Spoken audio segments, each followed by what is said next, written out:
The neighbor had said she thought she heard screams coming from my house. I saw them up until they got about where those two trees are. First-degree felony murder.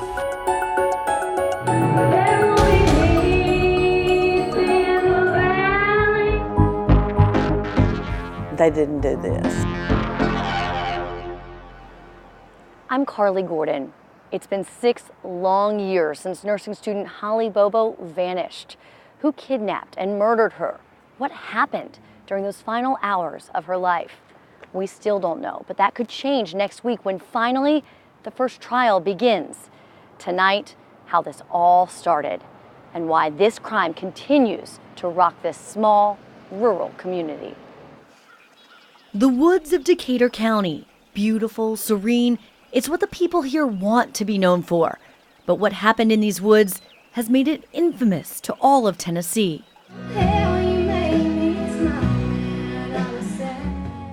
Holly Bobo, blonde hair, blue eyes, and beautiful. Loved being outside, riding four-wheelers. Pretty much a homebody. Loved doing things with her family. Here at Corinth Baptist,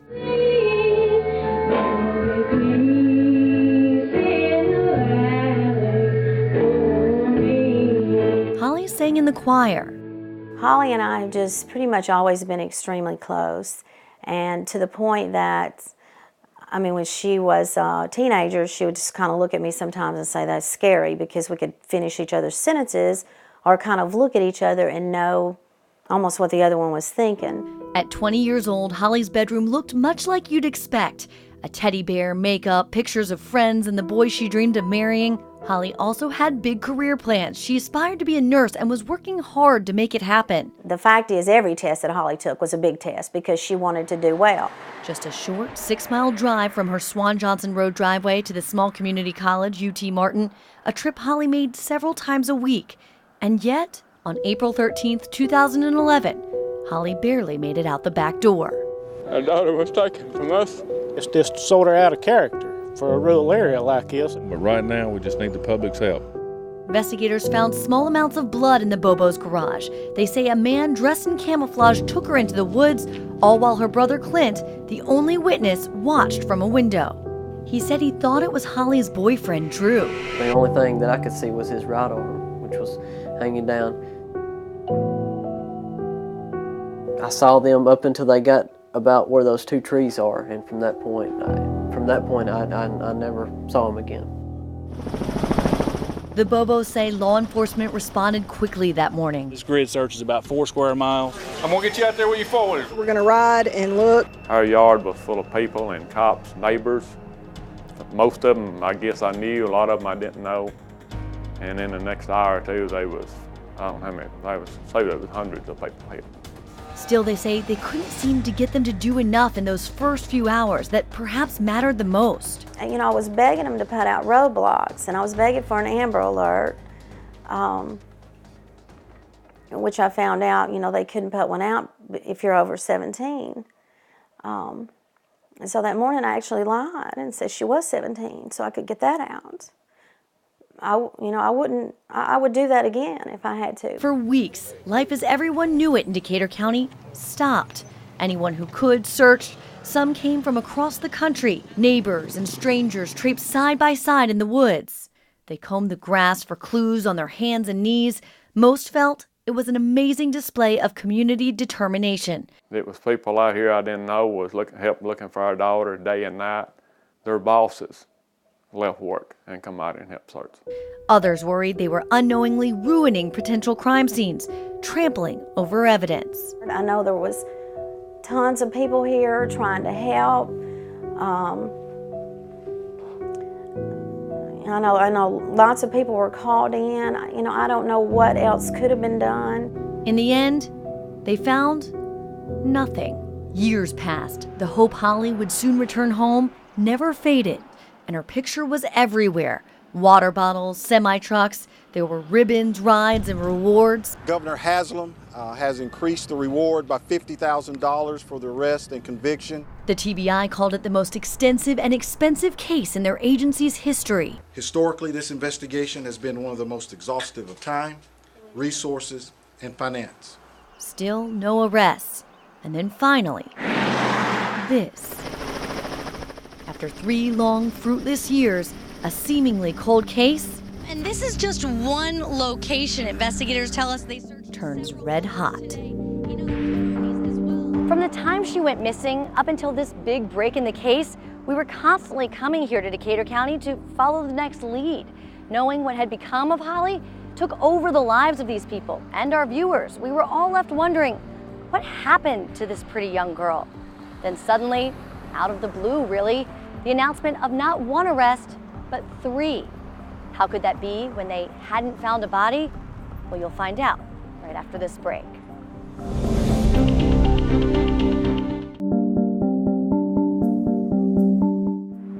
Welcome back. 3 years after her disappearance, and there have been no signs of Holly and no arrests. Then suddenly, one morning in late February 2014, an army of agents descended on this rural road, just minutes away from the Bobo's home. 235 Adams Lane quickly became a parking lot full of law enforcement vehicles. Not long after the swarm of officers arrived at the home of Zac Adams, he was under arrest. And when TBI Director Mark Gwynn announced the charges, the impact was immediate. And first-degree felony murder. Murder, a word we hadn't yet heard in the case of missing nursing student Holly Bobo. Remember, at this point, people desperately hoped that somehow, some way, Holly was still alive. After all, her body had not been found. The biggest question we had was, where's Holly? And it's been answered. And it's been answered. We may not know her exact whereabouts, but I know she's in heaven. So who is Zac Adams and where did he come from? Channel 4 was quick to dig in. We are learning more troubling information about the man now charged with the kidnapping and murder of Holly Bobo, including this photograph circulating now on social media, apparently showing Zac Adams in camouflage, with the words above it reading, "Who am I looking for? Could it be significant to this case?" Let's go live to Channel 4's Carly Gordon for the very latest. Carly. Jeremy, Zac Adams has been in and out of this jail and dealing with the court system his entire adult life. Drugs, violence, especially against women. Court documents show in 2005 he pulled a gun on his grandparents and threatened to kill them. He was back in our facilities, arrested several times. And listen to these 911 calls from 2005. Zac's grandfather, Dick Adams, calls asking for help. Okay, Zac he's wild again. Oh, wild? He didn't choke me. And I mean, he put his hands on me. You gotta get the officer out here quick. So did he do it? Did Zac kill Holly? And if so, did he act alone? Turns out the TBI was just getting started. We believe there's other individuals out there that have knowledge, possible involvement. We're working on that right now. And I would expect, as I said, those individuals know who they are, and I'm sure they're watching, and they can expect us to be on their doorstep pretty soon. A few months later, a grand jury indicted this man, Jason Autry, a convicted felon who also had a troubling past. In fact, Autry was already in prison for assault at the time of his indictment. He quickly became known for making scenes in the courtroom. Right hand before God, I'm innocent, sir. But it wouldn't end there. Charges were filed against Zac Adams' kid brother Dylan. In October, a grand jury indicted him for rape and tampering with evidence. Really, I'm not surprised because law enforcement has been promising that they believe that there were others who were involved in this heinous crime, and they were not going to stop until they arrested every single one of them and brought them to justice. And yet a fourth name would be tied to this case. Investigators questioned this man, Shane Austin. But in February of 2015, though he had never been arrested, Austin committed suicide. He may have had information, but how much? We may never know. That left Autry and the Adams brothers all behind bars. But if they murdered her, where were her remains? The answer would come from a walk in the woods. 2 men accidentally solved the mystery. After 3.5 years of pink bows and candlelight vigils, some hunters searching for the valuable herb ginseng stumbled across Holly's skull. TBI has been able to confirm through the findings of an odontologist that the remains are of Holly Bobo. The shocking discovery did offer the family a bit of closure. The finding of her body was more of a relief than anything. But now, more than ever, the people of Decatur County wanted those responsible to pay the price. People across Tennessee are now convinced the men responsible for Holly's murder are behind bars awaiting trial. The TBI is adamant they arrested the right men. But there is one woman who sees things very differently, the mother of 2 of the suspects. She says there's another side of the story you need to hear. Her exclusive interview is coming up right after this break.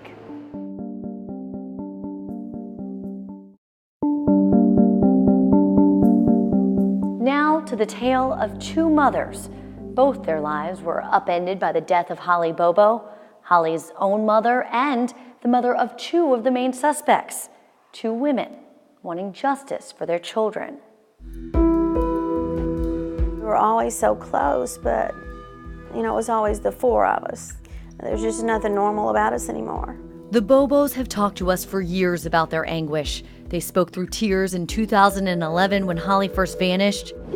Holly, I love you so much. Please try to get home to us. They welcomed us in their home. Yeah. Holly's room. Karen Bobo let us follow her around as she distributed thousands of flyers. I'm Karen Bobo, Holly Bobo's mother. The family spoke locally and nationally as often as they could. Desperate for answers, they seized every opportunity to remind people that their sweet Holly remained missing. We know that someone knows something. Now that we're getting closer to a trial, the Bobos are keeping quiet. But the mother of 2 of the main suspects in the case has decided to end her silence. No mother thinks their kid is a killer. Do you really think that you could look at the evidence and still say, Zac and Dylan didn't do this? I can, Carly. I can say that. I can say that. They didn't do this. Cindy Adams knows what you've heard, how the TBI says they have evidence, how investigators say Dylan actually admitted to the crimes, even how Zac Adams once shot her, and she's never talked about any of it until recently. I think I'm ready to do this. So how does it happen? How did the brothers in these photographs end up with these photographs, charged in one of the most notorious crimes in Middle Tennessee? Cindy thinks about that a lot. Zac, charged with the kidnapping and murder of Holly Bobo, once had so much promise. He was basically a straight-A student.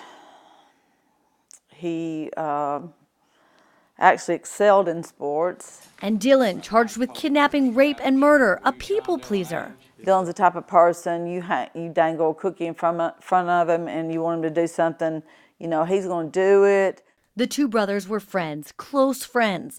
But Cindy says that changed after she divorced the boy's father. Zac got into drugs, meth mostly, and a life of crime. Do you blame yourself at all? Girl, you know, as a parent, you go back and you just, you know, you look at every aspect of their life and you're just like, what could have I done different?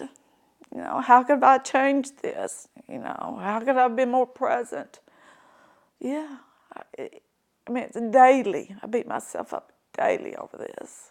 Cindy moved to Georgia. She remembers hearing about Holly's kidnapping on the news in 2011, how a man dressed in camouflage walked Holly into the woods as she was trying to leave for nursing school.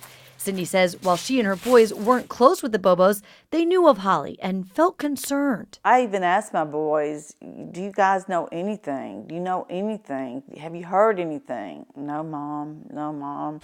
The Decatur County Grand Jury handed down indictment. Then came the news. Her oldest son, Zac, was charged with the crime. And first-degree felony murder. I mean, there's just no words. So you may be thinking, 2 young men with criminal backgrounds, how could she believe they're innocent? Cindy Adams doesn't mince words. She says her 2 sons are thieves and drug addicts whose lives revolve around getting their next fix. But she says they're not focused or clever enough to plot a murder. Yeah, look at his rap sheet.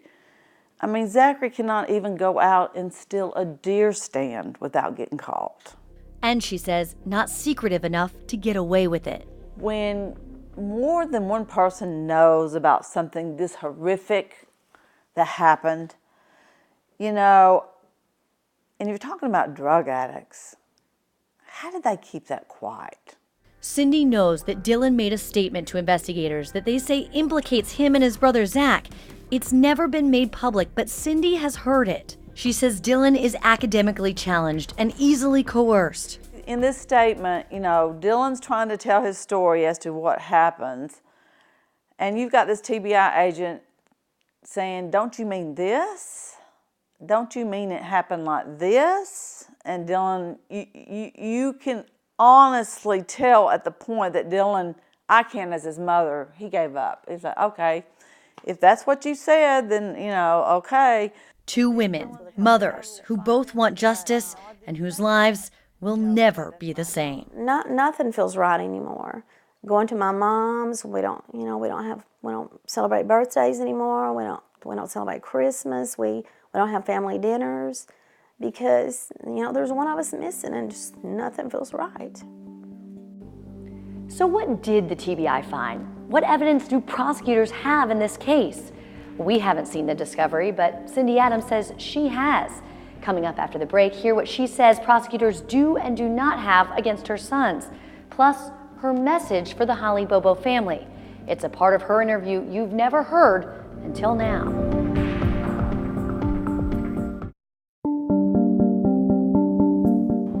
And welcome back. In just a few days, the case of murdered nursing student Holly Bobo will go to trial. Not in Decatur County where the crime occurred, but here in Hardin County, 26 miles away. Getting to this point hasn't been easy. The case has been filled with twists and turns, and with everyone wondering, is there enough evidence for a conviction? It's one of the most high-profile murder cases in Tennessee's history, and many would agree nothing about it has been normal. I've run out of patience. This case is going to move. The district attorney recused himself after a very public fight with the director of the TBI. There have been courtroom battles over discovery. I have no physical evidence whatsoever. And to this day, many are shocked the judge hasn't moved the case further away from Decatur County, since so many know so much about the case and have already made up their minds. Have you heard anything about this case on the news? Oh, yes. Me and all of America. Everybody knows about it. Like, everybody in Savannah pretty much knows about it. 6 years. All the while, the Bobos have suffered, waiting for justice. Things are not happening fast enough. If you go one more day, it's too long. In a few days, we'll all know whether prosecutors have enough to prove their case. So what evidence do prosecutors have in the kidnapping and murder of nursing student Holly Bobo? At this point, attorneys can't talk about it. The TBI won't talk about it, saying it would be, quote, irresponsible to discuss specific aspects of the case outside of court, but that they do stand by their work. The mother of two of the suspects, Cindy Adams, says she's seen the most damaging of the discovery, shown to her and her family by their attorney. And she says investigators have a whole lot of nothing. What this whole case is based on, more or less, is hearsay. We know there are potential case witnesses. Take Benjamin Lee Hendricks, for example. He shared a cell with Zac Adams in the Williamson County Jail. Hendricks told investigators that Zac admitted to the crimes, that he, Dylan Adams, and Jason Autry dumped Holly Bobo's body in the woods. Then there's Jason Autry. He's also charged with Holly Bobo's kidnapping and murder. Sir, I'm falsely accused and innocent. His attorney says Autry now plans to take a plea deal in exchange for his testimony. And Dylan Adams, he made a statement to investigators that they say implicates him and his brother Zac, though Cindy has heard it, and she's adamant that Dylan's statement was coerced. He could not give details of that event. He couldn't tell you what color shirt she had on. Cindy Adams says she's waited to speak publicly about any of this out of respect for the Bobo family. But with her sons, Zac and Dylan Adams, about to stand trial, she feels like this is her last chance. I'm going to fight for these boys. Cindy does hope that the Bobos are watching tonight and that they hear her say this. I'm so sorry for your loss. I'm just so sorry. I mean, I pray for you every day. I pray for the Bobos every day. I pray that they find justice for Holly. I do. As for the Bobos, one can only imagine what they're going through tonight, what it feels like to lose a daughter. Of course, as Holly's mother, yes, I've wished. a million times that things would have gone totally different, but we can't change that.